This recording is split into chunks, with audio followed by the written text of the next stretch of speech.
Bonjour, c'est Gemma Torres de Cetorresa, d'Ibiza. Pour nos amis français, on va parler des assurances aujourd'hui de façon très résumée. On rentre dans les assurances automobiles et dans le monde des franchises. Donc, nous aujourd'hui, c'est 3 petits conseils pour savoir si on va choisir une assurance tout risque avec franchise ou sans franchise.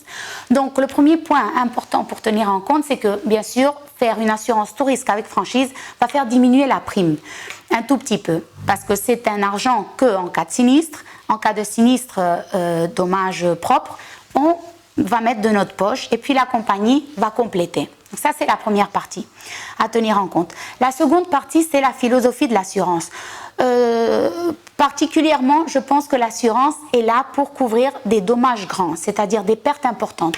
C'est pas pour couvrir un bris de glace, que oui, évidemment, ça c'est très très bien, bienvenu, mais ça ne va pas nous supposer un dommage pour notre patrimoine et ça ne va pas nous supposer une perte. Tandis que si on est en train de parler d'un gros dégât de notre voiture, une perte totale, 12 000 € de frais de sinistre ou plus cher, on a fait une inversion de notre patrimoine pour un achat d'un bien que en cas de sinistre va disparaître. Et un des deux, ou on a bloqué dans la banque encore cet argent pour remettre le bien et pour restituer ce bien, ou bien on fait une assurance.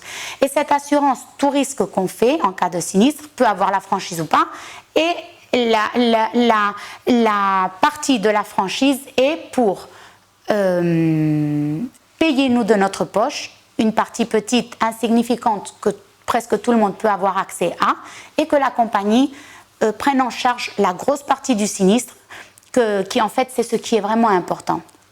Et après, le troisième point dans la franchise est que on est en train de parler toujours de dommages que nous faisons à notre propre véhicule, on est en train de parler de voiture, et puisque les dommages aux tiers seront assurés par l'assurance basique de la voiture qui est l'assurance au tiers et qui va couvrir tous les dommages que nous allons faire à un tiers. Là, on est en train de parler de dommages que, ou bien on nous fait, un tiers nous fait, et cette personne disparaît, on n'a ni numéro de téléphone, ni numéro de police, ni l'immatriculation, on n'a rien de la voiture, donc c'est comme si on avait fait nous-mêmes l'accident contre un mur, ou bien un dommage que nous avons fait nous-mêmes dans notre véhicule. Un petit conseil en cas de sinistre, ayez toujours votre téléphone, vous faites une photo vite fait, et si la personne qui vous a fait un accident part en courant, vous avez pris au moins sa plaque d'immatriculation, alors là il ne pourra jamais s'échapper et vous pourrez toujours réclamer contre quelqu'un et ça ne touchera pas votre bonus. Pour plus de conseils, on se revoit la semaine prochaine.